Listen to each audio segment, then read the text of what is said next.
आज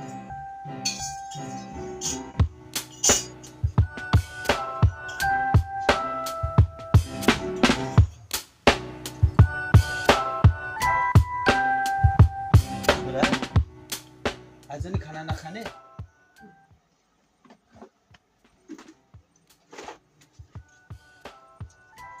म आज बाहिर खान्छु। सुन्न छोरा, आज भोलि गर्मी निकै बढेको छ। मलाई एउटा फाइन ल्याइदेन है। त्यति काम गर्दै बाबु। हुन्छ?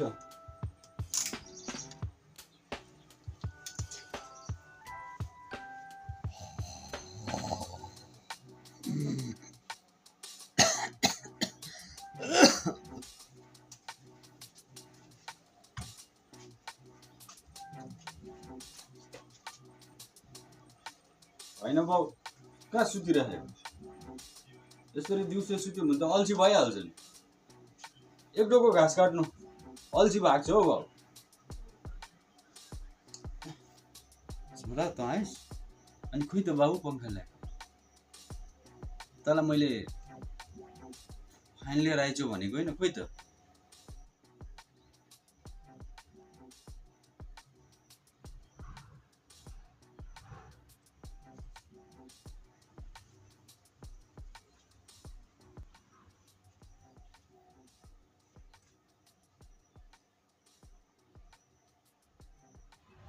अब के गर?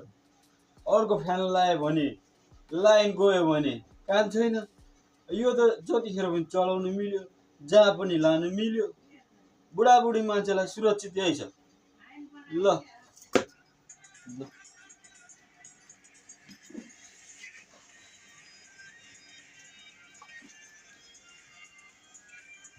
मलाई हतार छ बाउ, म अहिले जान्छु ल।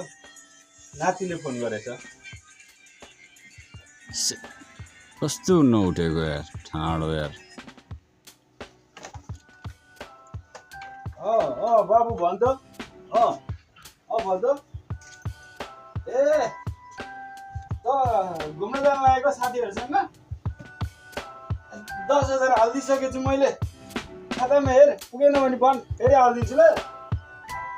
ल ल ल बाबु ल ल, यही बेला घुम्नु पर्ने।